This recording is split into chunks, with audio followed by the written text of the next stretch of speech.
But today, she will share her personal journey of growth, love, and acceptance in this speech entitled, What If We Were Typical? Lapahan natin si Yana.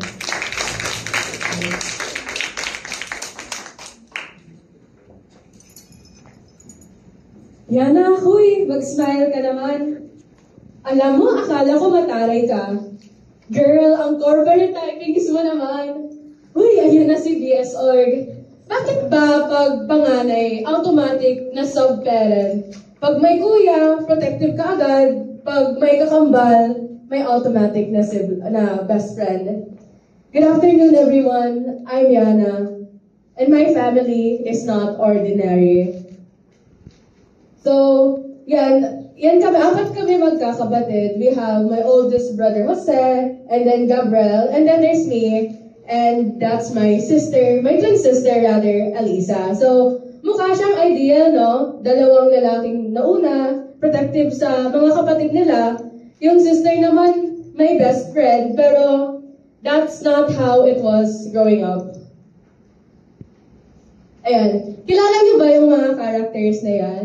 We have Forrest from Forrest Gump. We have Wu from Extraordinary Attorney Wu. We have Sam from Atypical and Dr. Sean Murphy from The Good Doctor. And they're just like my kuya. Ayan. So, my kuya was diagnosed with Asperger's at 3 years old, which is now recognized to be part of the autism spectrum. Growing up, tinatanong ko, bakit ba iba ang treatment kay kuya? May share akong story na medyo nakakahiya, but, you know, when I was 6 years old, kuya was 13, nasa isa kaming restaurant, and both of us wanted halo-halo. And then, si kuya lang yung nakakuha ng halo-halo. And then, bata pa ako, syempre. So, I had a full-blown meltdown sa gitna ng mall. And, yes, it was just halo-halo. But to me, it was a symbol of how my kuya was treated better, or how kuya always got what he wanted. And so, 1 in every 100 Filipinos have ASD, and actually it is easier to detect ASD in males than in females. It can impact various aspects of family life, such as yung attention na ibibigay sa mga ibang anak, yung nagkakaroon ng poor sibling relationship, and it can cause communication deficits within the family.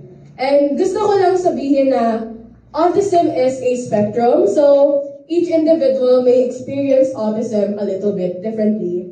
Next, okay. Yan, I feel like kilala niyo most of these. So it is a mix of internet and real life internet twins and show twins. So we have Liv and Maddie, Brooklyn and Bailey, Annie and Hallie, and the Merrill twins. I remember being so jealous of them growing up.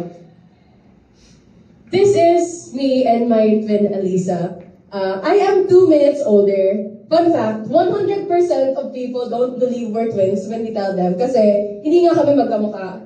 Most fraternal twins, despite not being identical, actually do look alike, but kami, hindi.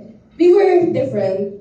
Most twins are expected to grow up as best friends, but me and Alisa, we were frenemies who were forced to sleep in the same bedroom. And yun, alam ko medyo rare kami because twins can occur naturally only in 1 out of every 250 pregnancies. And despite only identical and fraternal being known, there are actually also different kinds of twins, gaya ng mirror image. And fraternal twins can be same or different sexes. And according naman sa twin research, identical twins daw are much closer than fraternal twins, even though by distance. So, how did it affect me growing up? Eh, nakita niyo na eh. I was a mean child. I was not the ideal sibling. I did not like being around my family. But, yun, I grew up very independent. I took time to go out and immerse with the community. I took care of others before taking care of myself. And I grew up competitive. Yan kaming magkakapatid. So, for some reason, even though I'm like the third child, ako yung binigyan ng responsibility ng oldest. So, if my parents were not there, I was always the one who was in charge.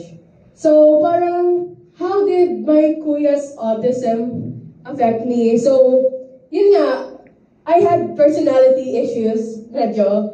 I was an angry child. And kuya, being someone who doesn't understand social cues, I always got frustrated with him. Sometimes I was embarrassed going out with him kasi he was bound to do something out of the ordinary. And kuya doesn't understand people because he can only speak English. So, every time na lumalabas kami, parang I have the need na i-babysit yung kuya ko. And then, kami naman ng twin ko, we were like enemies growing up. And ayun naman na isang kuya, for some reason, my parents protected him so much. And how did that affect me? My kuya's autism, my twin sister, and then my parents' protectiveness over my kuya. Ayun, I was my kuya's biggest bully. Lagi kong inaaway yung kapatid ko. Like, unwittingly.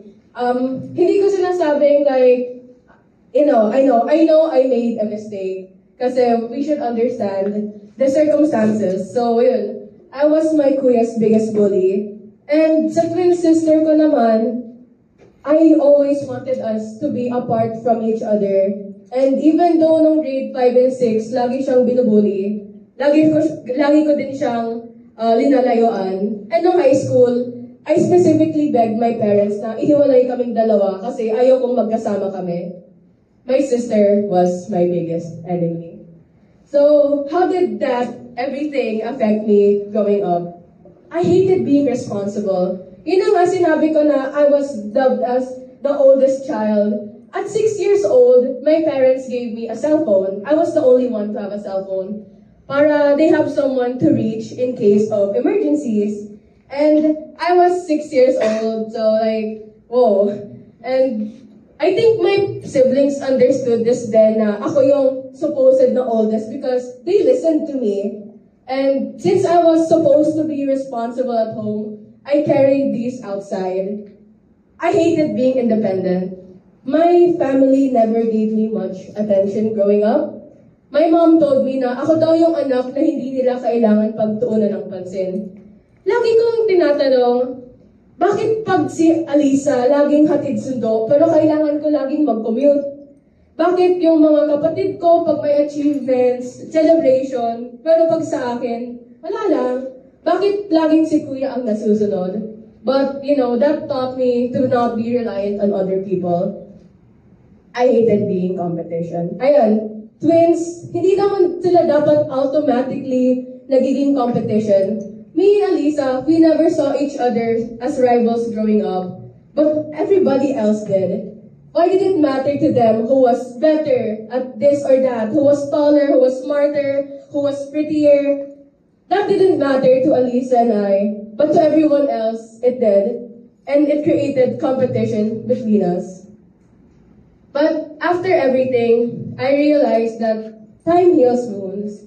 Kahit in lahat ng sinabi ko kanina, Alisa is now my best friend, and we realized we just needed distance. Alisa didn't live with us for 2 years, so she lived with my grandma because of family issues. And parang doon lang kami nagkaroon ng real na sister relationship. And then sa amin naman ng mga kuya ko, despite everything, we learned to understand each other even with our differences. All we needed was growth and maturity. Yan. So ito yung pinaka-latest. Well, actually one of the only pictures namin magkakapatid. And this was right before I left. Ito yung unang time na natikman namin yung sahod ng panganay namin na kuya, even though he was working for almost 2 years at this point.